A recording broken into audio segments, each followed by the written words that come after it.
আসসালামু আলাইকুম। ঈদ মোবারক। সকলকে স্বাগত জানিয়ে শুরু করছি কুরবানি ঈদের মাংস। গরুর মাংসটা আমি কিভাবে রান্না করি সেটা দেখানোর জন্য আমি আপনাদের সামনে চলে এসেছি। আমি আজ আমার মা যেভাবে গরুর মাংস রান্না করতো সেইভাবে রান্না করে দেখাবো। তো এখানে আমি 6 কেজি গরুর মাংস নিয়েছি। মাংসগুলোকে ভালোভাবে কেটে ধুয়ে নিয়েছি। এবার আমি সরাসরি হাঁড়িতে চলে যাব। হাঁড়িতে আমি 3 কাপ তেল দিয়েছি। 3 কাপ তেল দিয়েছি। এবার আমি দিব 3 কাপ পেঁয়াজ কুচি। আমার আম্মা অবশ্য এমনি সব দিয়ে দিত চোখের আন্দাজেই, আমি অবশ্য মেপে দেখাচ্ছি আপনাদেরকে। 3 কাপ পেঁয়াজ কুচি দিলাম। এবার 6 কেজি মাংসের জন্য 3 টেবিল চামচ আদা বাটা দিচ্ছি।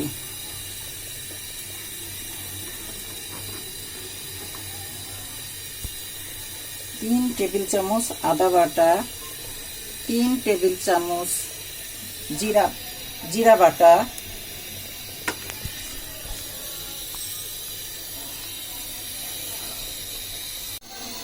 ধনিয়া গুঁড়ো দিলাম 3 টেবিল চামচ,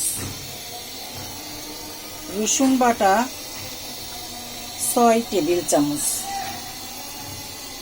6 টেবিল চামচ,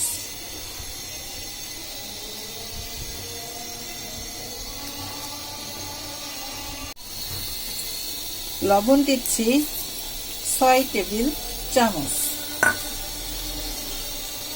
শুকনা মরিচ বাটা 1 কাপ,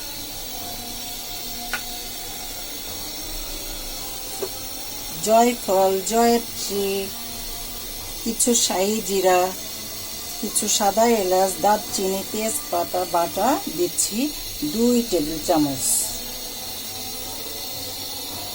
এবার আমি এগুলোকে নাড়িয়ে দিব। আমার মাংস নাড়িয়ে দেওয়া হয়ে গেছে।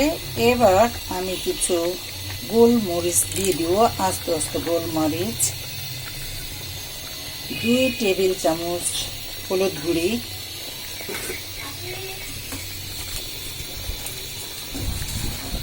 ছোট বড় মিলে 12 পিস তেজপাতা। এটাকে এখন ভালোভাবে মিশিয়ে ঢেকে রেখে দিব। ঢাকনাটা উঁচু করে মাংসটা নাড়িয়ে দিলাম এবং 4 টুকরা দারুচিনি আমি দিয়ে দিলাম। দেখেন মাংসর কালারটা কত সুন্দর হয়েছে। কোনো পানি আমি দেই নাই। মাংস থেকে পানি বের হয়েই আমার রান্না প্রায় শেষ হয়ে যাচ্ছে। তো এখন আমি কিছুক্ষণ আগে এই আস্ত রসুনগুলো এর মধ্যে দিয়ে দিব এবং এটাকে ডাবাই দিব। মাঝে মধ্যে আমি মাংসটাকে নাড়িয়ে দিয়েছি যাতে লেগে না যায়। আমার মাংস প্রায় হয়ে যাচ্ছে। এখন ঝোল আর একটু কমলেই আমার মাংস হয়ে যাবে। আমার মাংস রান্না হয়ে গেছে। পানি ছাড়া গরুর মাংস রান্না এটা হয়ে গেল। মাংস খুব ভালোভাবে সিদ্ধ হয়ে গেছে। আর কিছুক্ষণ আমি চুলার উপর রাখবো। তো আমি এলাচ এবং জিরা তেলে রাখা গুঁড়া আমি এর উপর দিয়ে ছিটিয়ে দিব। ছিটিয়ে দিয়ে 5 মিনিট আমি এটাকে আস্তে জালে ঢাকনা দিয়ে ঢেকে রাখবো। এরপর পরিবেশন করব। তো আমি ঢাকনা দিয়ে ঢেকে রাখলাম। এবার চুলাটা অফ করে দিব। আমার মাংস রান্না কমপ্লিট। চুলার উপর 5 মিনিট থাকবে। হয়ে গেল আমার কোরবানির মাংস রান্না। এই দেখেন কতটা সুন্দর কালার হয়েছে এবং কতটা স্বাদের, চিন্তাই করা যায় না। ঠিক আমার মায়ের মতো করে আমি রান্না করার চেষ্টা করেছি এবং স্বাদটা ঠিক তেমনই হয়েছে। সারা ঘর সুগন্ধে ভরে গেছে। মনে হয় বারবার গরুর মাংসটা খাই, বারবার খেতে মন যাবে। আমার মতো করে যদি আপনারা একটা দিন রান্না করে খান ঠিক এইভাবেই, তাহলে দেখবেন বারবার আপনাদের এরকম করে গরুর মাংস রান্না করতে ইচ্ছা হবে।